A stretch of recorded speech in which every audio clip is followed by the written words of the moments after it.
The adventure begins with a young boy named Benjamin. While searching through his grandfather's storeroom, Benjamin, who loved discovering new things, was digging through old objects. Though he hadn't found anything useful yet, his grandfather soon walked in. His grandfather adored him deeply, but now felt the time had come to reveal a long-kept family secret. He told Benjamin about a royal treasure hidden by their ancestors centuries ago, a treasure worth trillions, so immense that no human could ever truly imagine its value. Back in those days, Benjamin's ancestors had served in the army, but when their forces were attacked, they were forced to hide the treasure away. To ensure future generations could one day find it, they left behind clues scattered in secret places. According to his grandfather, if someone valued that treasure today, the numbers would run out long before the fortune did, it was that vast. His grandfather then handed him an old piece of paper passed down from his father. On it was a clue: the secret lies with Scarlet. His grandfather had spent his entire life chasing its meaning but never succeeded. Now it was Benjamin's turn to continue the search. Excited, Benjamin clutched the paper, but just then his father entered. Unlike the grandfather, Benjamin's father had no faith in such legends. He believed his father had wasted his life chasing after a worthless dream and strictly warned Benjamin not to get lost in the same obsession. Instead, he urged his son to focus on building a better life. Yet, deep down, Benjamin believed his grandfather's words. Something inside him connected with the mystery of the treasure, and he knew one day he would search for it. Time passed, and years later, Benjamin had grown into a determined young man. With his companions, he traveled to the Antarctic Circle, following a clue tied to the phrase, "The secret lies with Scarlet." His research had led him to discover that centuries ago, a ship named Scarlet had sunk in those icy waters. Convinced this wreck held answers, Benjamin gathered his resources and set out on the dangerous expedition. Eventually, he and his team reached the sunken remains of the ship. Inside, they found old military supplies and ammunition, relics of a forgotten age.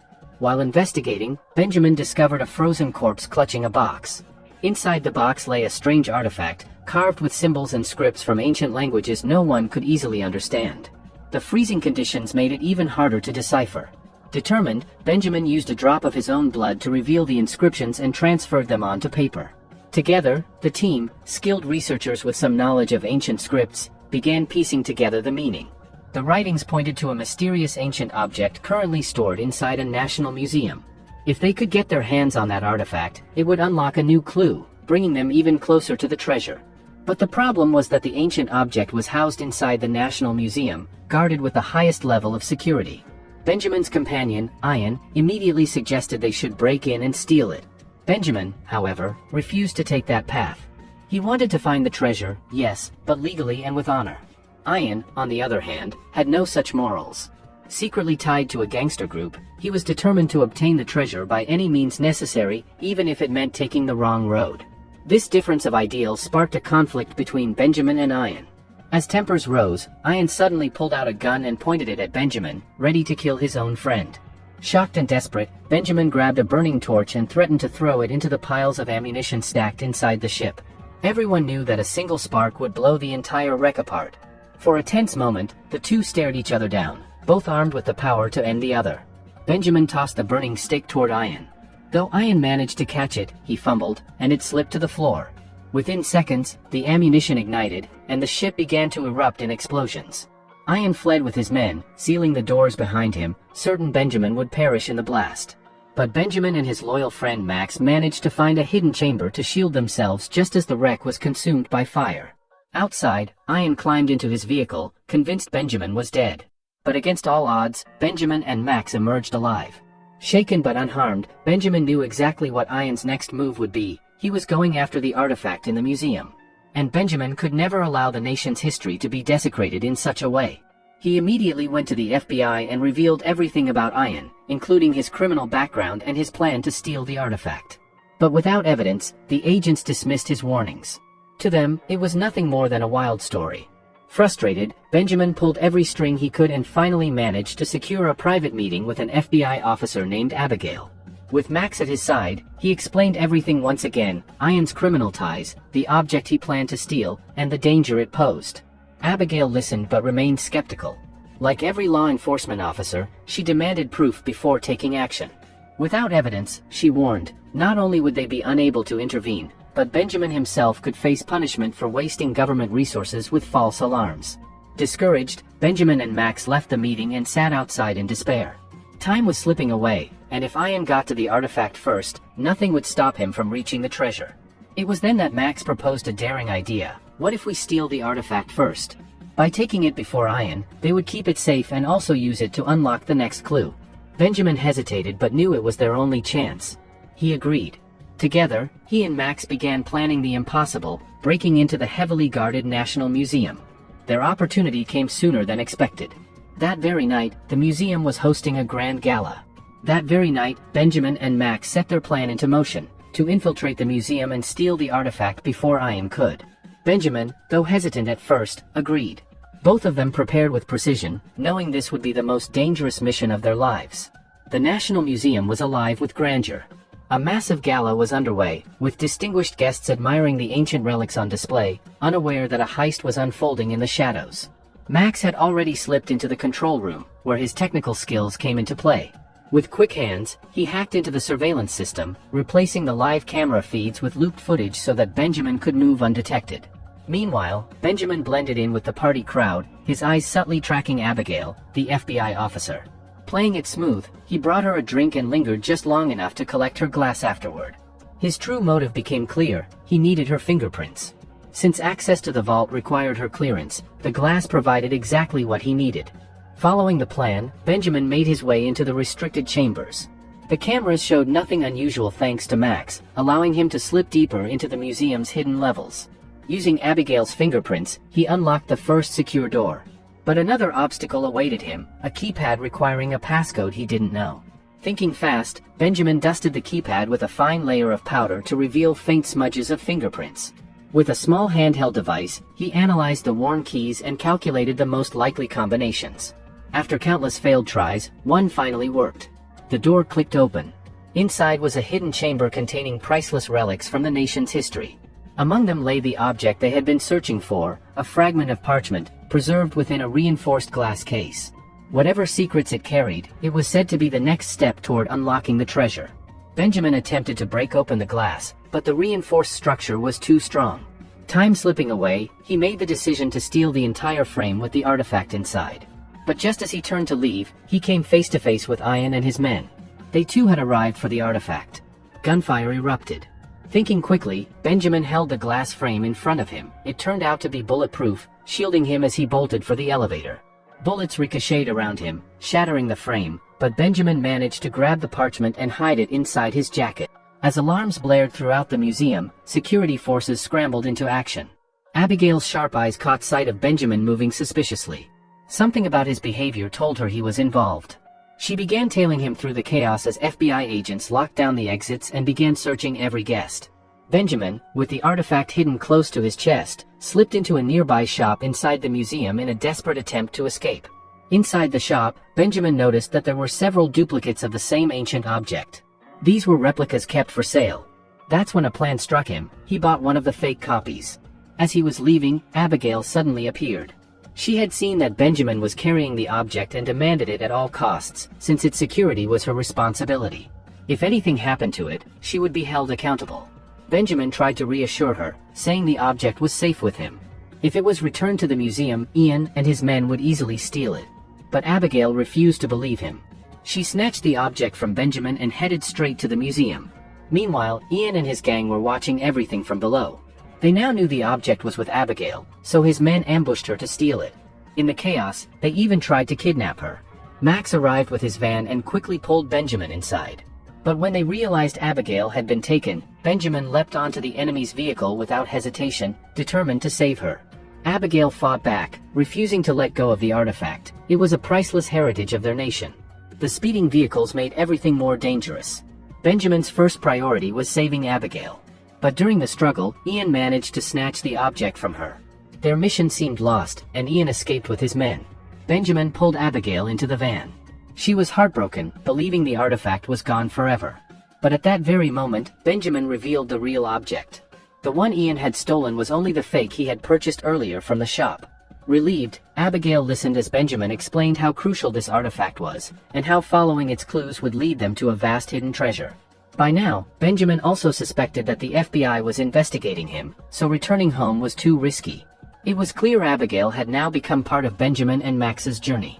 She, too, wanted to discover where such an ancient and priceless treasure had been hidden for centuries. Benjamin decided they would seek refuge with his father, whose address the FBI didn't know, making it the safest option. The three of them arrived at his father's secluded home. There, Benjamin and his companions examined the parchment more closely, looking for hidden clues.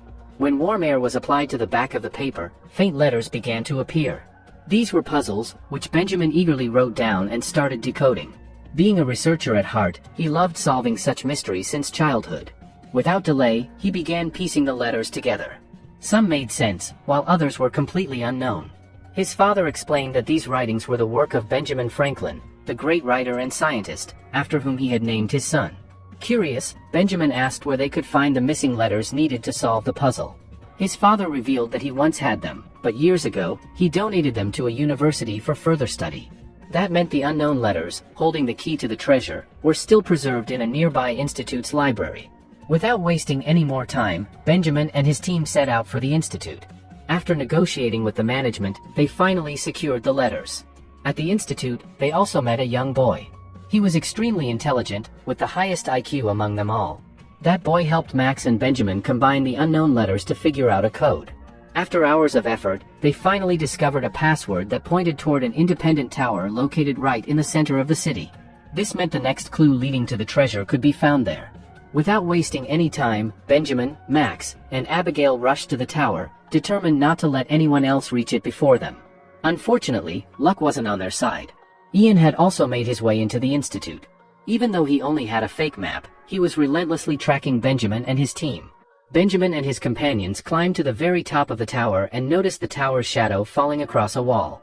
Following the hint from the password, they examined that wall closely. On one of the bricks was a strange symbol. When Benjamin pulled it out, he found a pair of unusual glasses inside, with colorful lenses on both sides.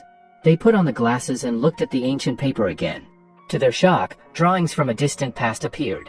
As Benjamin examined them carefully, another clue was revealed, this time pointing directly to Trinity Church. The team now knew they had to go there to get closer to the treasure. But their problems only deepened, because Ian had already infiltrated the tower as well. Realizing this, Benjamin quickly handed the ancient paper to Max and Abigail and told them to head straight to Trinity Church, while he stayed behind to create a distraction. As Benjamin tried to make his escape, several FBI agents swarmed him and caught him red-handed. He was arrested and taken in for questioning. Meanwhile, as Max and Abigail carried the real ancient paper, Ian ambushed them and cunningly stole it. Now the priceless document was in Ian's possession, while poor Benjamin was under arrest. Abigail, desperate, called Ian and struck a deal.